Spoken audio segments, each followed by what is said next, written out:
Mag-subscribe bago panoorin ang video. Daghang salamat. Sweaters result February 27, 2024. 2 p.m. result 097. 5 p.m. result 291. 9 p.m. result 360. Shoutout muna tayo. Salamat po mga ma'am-share. Congrats po sa inyong lahat. Ito na po ang best angle para sa February 28, 2024. 2 p.m., 5 p.m., at 9 p.m. Result angle ngayon 0123679. Messing number 458. Best and pairing number para sa February 28, 2024. Probables combination. Best padakit guide and combo. Best 2 angle. Best 2 angle. Least number. Best double angle. Best doubly combo. Special number. Maintain 3 days. Hearing and best combination. PM. Hope to win po tayong lahat. Congrats sa mga mananalo bukas. Sa mga hindi pa nananalo PM na po kayo. Good luck. Alamin ang iyong mga panaginip at maswerteng numero ayon sa mga kahulugan nito. Frog dream meaning, 20 different scenarios. Madalas mo bang mapanaginipan ang mga kinatawan ng kaharian ng hayop? Bigyang pansin, dahil ang mga pangitain na ito ay nagdadala ng mahalagang impormasyon tungkol sa iyong panloob at panlabas na buhay. Ang mga hayop sa mga panaginip ay kumakatawan sa aming likas na katangian. Ang iba't ibang mga species ay katangian ng mga katangiang mayroon tayo at kinikilala bilang ating sarili. Ang mga hayop ay sinasagisag ng iba't ibang mga kolektibong katangian at mga individual na asosasyon. Kapag binibigyang kahulugan natin ang ating mga pangarap, kailangan nating isaalang-alang ang parehong mga pananaw. Kailangan din nating tingnan ang konteksto ng panaginip at sa ating kasalukuyang sitwasyon. Upang matuno ang kahulugan ng isang panaginip, kailangan nating isaalang-alang ang mga emosyon na nararamdaman natin habang mayroon tayo. Maaari itong magkaroon ng negatibo o isang positibong interpretasyon depende sa na. Tulad ng iba pang mga hayop, ang mga palaka ay nagdadala din ng dualidad at kayamanan ng simbolismo. Ano ang ibig sabihin kapag nananaginip ka tungkol sa mga palaka? Ang mga hayop na ito ay mausisa na mga naninirahan sa ating planeta na mahusay na isinama sa alamat at tradisyon. Sa ibaba maaari kang tumingin sa ilang pangkalahatang kahulugan ng mga palaka sa isang panaginip. Karunungan at kasaganaan. Ang palaka ay sinasagisag ng magandang kapalaran at kayamanan. Kapag nakita sa isang panaginip, maaari itong magpahiwatig ng kasaganaan sa pananalapi o espiritual. Ang hayop na ito ay sinasagisag ng pagkakaisa at kayamanan kapwa material at psikolohikal. Ang palaka ay kumakatawan din sa sinaunang karunungan ng ating mga ninuno. Maaari itong may ugnay sa mga pattern ng transgenerational, kapanahunan, at karanasan sa buhay. Pag-ibig at romansa. Nabasa mo na ba ang Frog Prince Fairy Tale?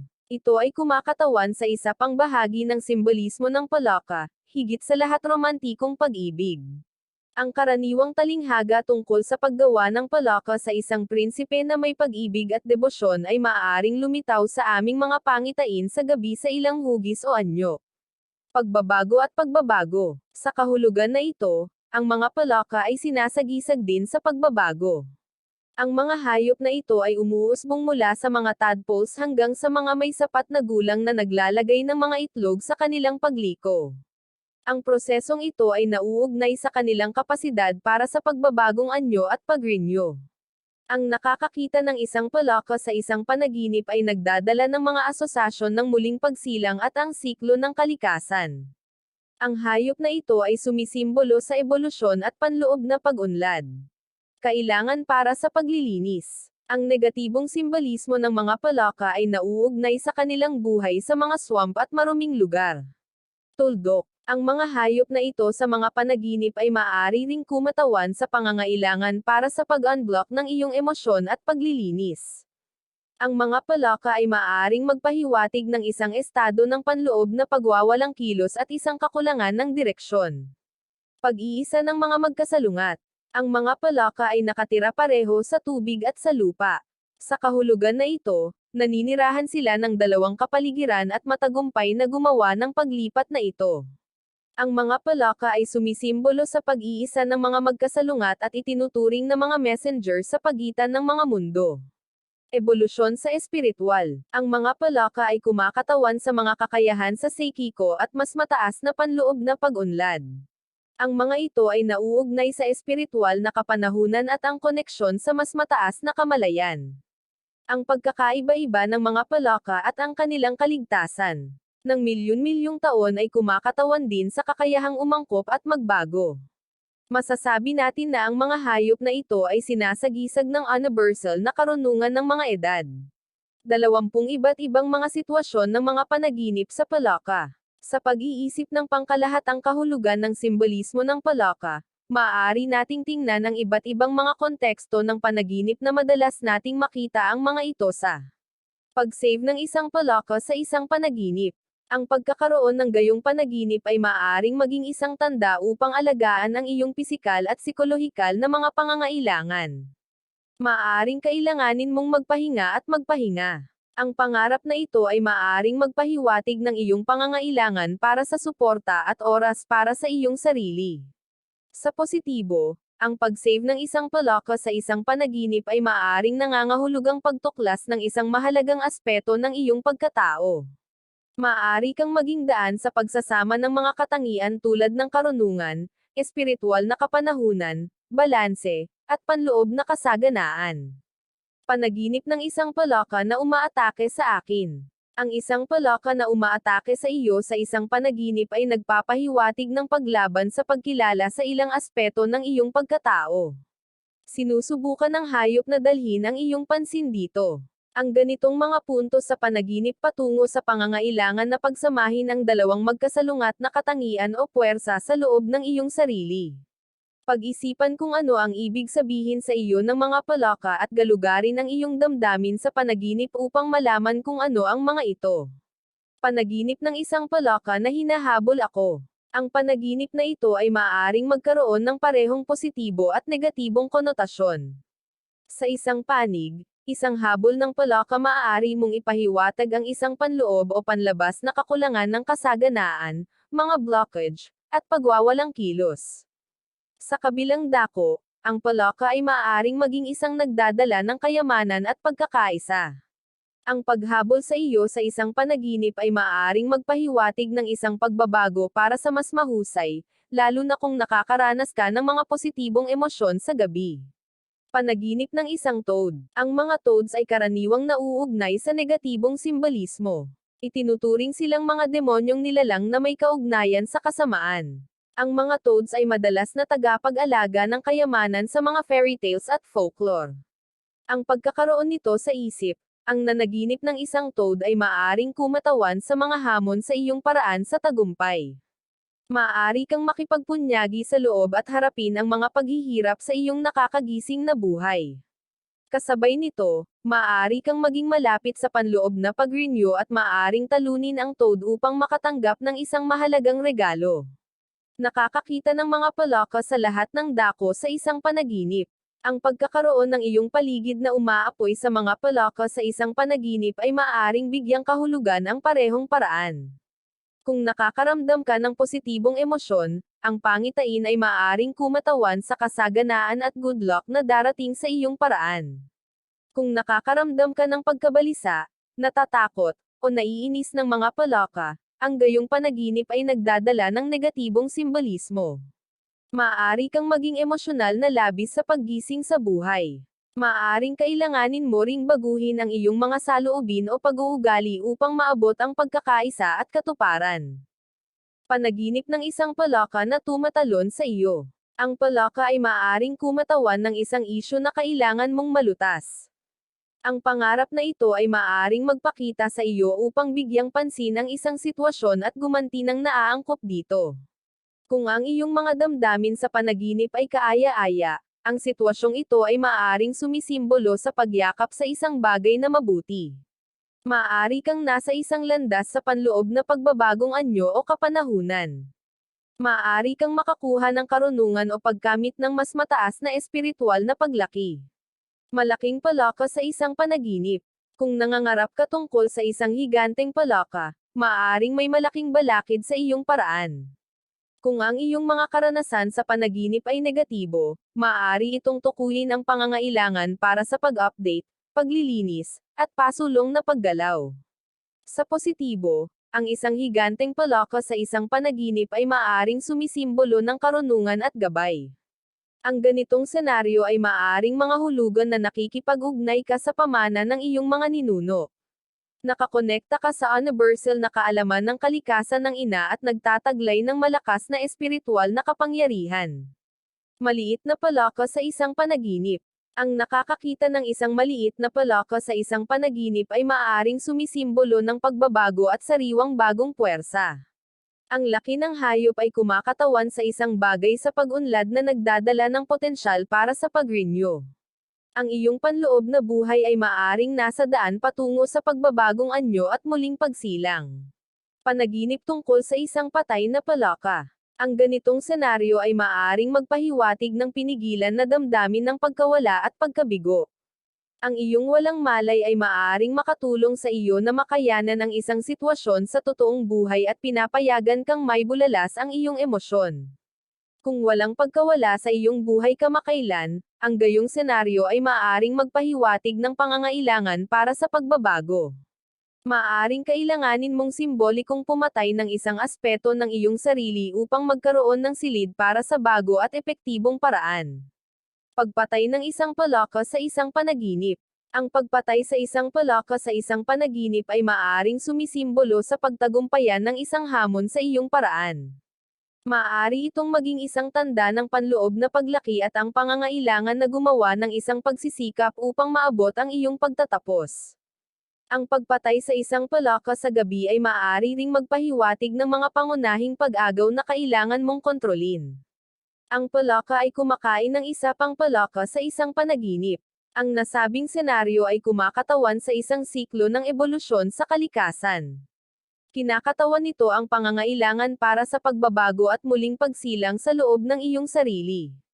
Maaari rin itong may ugnay sa karunungan ng mga edad at pagpapayaman ng pagkatao. Ang ahas na kumakain ng palaka sa isang panaginip.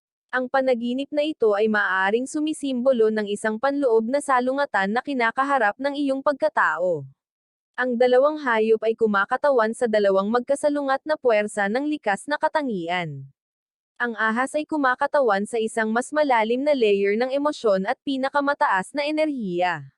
Ang pagkain ng palaka sa panaginip ay maaaring sumisimbolo ng malakas na walang malay na puwersa na kailangan mong kilalanin at kontrolin. Nakakakita ng mga palaka sa iyong bahay. Ang mga bahay ay sinasagisag ng psyche at ang kondisyon nito. Ang ganitong panaginip ay maaaring kumatawan sa panloob na pagwawalang kilos at kawalan ng kailan-awan kung ang mga emosyon na iyong naranasan ay pangunahing negatibo. Kung nagdudulot ito ng mga positibong damdamin, ang mga palaka sa bahay ay maaaring sumisimbolo sa panloob na pagpapayaman, karunungan, at paliwanag. Nakakakita ng mga palaka sa tubig. Ang tubig ay sumisimbolo sa ating emosyon at ang aming walang malay na isip. Ito rin ay isa sa mga likas na tirahan ng mga palaka. Sa tuwing mayroon kang isang panaginip, bigyang pansin ang parehong kondisyon ng tubig at mga katangian ng mga hayop. Kung ang tubig ay maputik at madilim, ang pangarap ay maaaring magpahiwatig ng hindi nakikilalang mga emosyon sa walang malay. Ang nakakakita ng mga palaka sa malinaw na tubig ay maaaring kumatawan sa isang panloob na pagbabagong anyo na darating sa kamalayan. Ang ganitong panaginip ay maaari ring magmungkahi ng espiritual na pag-renew at mas mataas na intuition. Isang lumilipad na palaka. Ang ganitong panaginip ay nagpapakita ng isang mahalagang mensahe, dahil hindi ito natural na estado ng palaka. Ang paglipad sa mga panaginip ay nauugnay sa isang kakulangan ng saligan, isang pagnanais na masira ang materyalismo at ordinaryong buhay. May kaugnayan din ito sa espiritualidad at isang bagong pananaw. Ang nakakakita ng isang lumilipad na palaka sa mga panaginip ay maaaring sumisimbolo ng isang pagnanais na magbago sa espiritual at psikolohikal. Maaari itong ipakita na mayroon ka kung ano ang kinakailangan upang maisakatuparan ang iyong mga pangarap.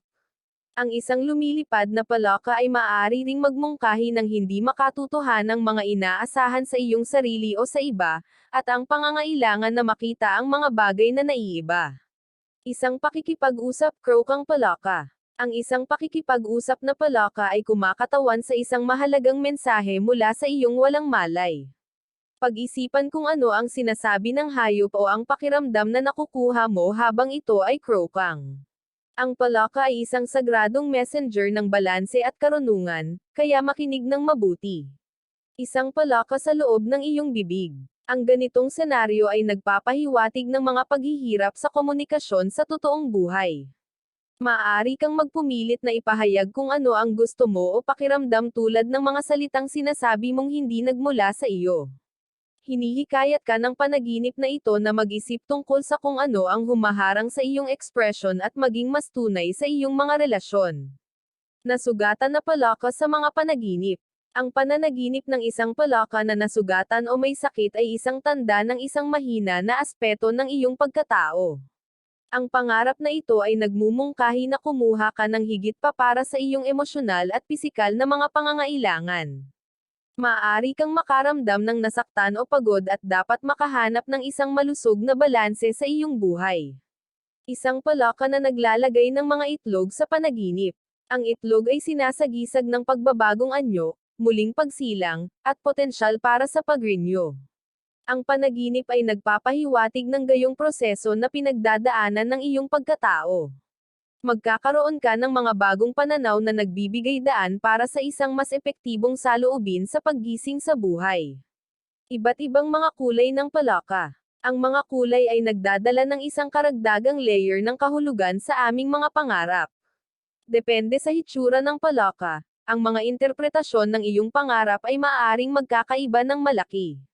Ang maliwanag na dilaw o pulang palaka ay maaaring magpahiwatig ng panganib, habang ang isang orange ay maaaring sumisimbolo ng kasaganaan at pagkakaisa. Ang isang kayumanggi palaka ay maaaring kumatawan sa iyong koneksyon sa kalikasan, katatagan, at materyal na kasaganaan. Ang isang berdeng palaka ay maaaring sumisimbolo ng pagbabago at pag-update, habang ang isang itim ay maaaring kumatawan ng mga walang malay na elemento na kailangan mong kilalanin. Ang kahulugan ng kultura at Biblia ng isang palaka sa mga panaginip. Ang mga palaka ay malawakang ginagamit sa maraming mga kawikaan, fairy tales, at folklore. Ang mga hayop na ito ay nagdadala din ng isang mayamang simbolikong pamana mula sa iba't ibang mga sibilisasyon. Sa sinaunang Egypt, ang mga palaka ay kumakatawan sa pagkamayabong at kasaganaan. Ang mga kulturang Greek at Romano ay iniuugnay ito sa pagkakaisa at pagiging lisensya. Ang mga tribo ng Olmec ay may kanilang sining na naglalarawan ng isang toad na Diyos ng buhay at muling pagsilang, na kumakain ng sariling balat. Sa tradisyon ng Chino, ang toad ay isang trickster at isang salamangkero. Kasabay nito, ang mga hayop na ito ay nagdadala ng mahusay na kapangyarihan at hawakan ang lihim ng kawalang kamatayan. Sa Biblia, ang mga palaka ay itinuturing na marumi na espiritu. Dahil sa paghuli ng kanilang biktima sa kanilang mga dila, ang mga hayop na ito ay kumakatawan sa mga masasamang wika na kumalat sa buong mundo. Final thoughts. Ang mga palaka sa mga panaginip ay sinasagisag ng siklo ng muling pagsilang at pagbabagong anyo. Ang mga ito ay nagpapahiwatig ng kasaganaan ng psyche at sa materyal na mundo. Ang nakakakita ng mga hayop na ito ay maaari ring magsalita tungkol sa karunungan at espiritual na pagtaas ng pagkatao. Sa tuwing nangangarap ka ng isang palaka, bigyang pansin ang nakikita at naramdaman mo. Mayroong isang mahalagang mensahe na kailangan mong matanggap. Inaasahan namin na ang artikulo ngayon ay nakatulong sa iyo na malaman ang tamang interpretasyon ng iyong panaginip at kung paano ito makakatulong sa iyo sa paggising sa buhay. Mga maswerteng numero, loto, sweaters, lasto, doubly, at triple. Abangan bukas. Iba't ibang mga kahulugan ng iyong panaginip at maswerteng numero. Part 11. Alamin ang iyong swerte ngayong 2024. Nandito na nga tayo sa exciting part. Bagong taon, bagong buhay, bagong pag-asa. Kaya tingnan natin kung ano nga ba ang mga ganap na posibleng harapin natin this year. please subscribe my YouTube channel, Kuya Lotto Vlog. Maraming salamat po. God bless.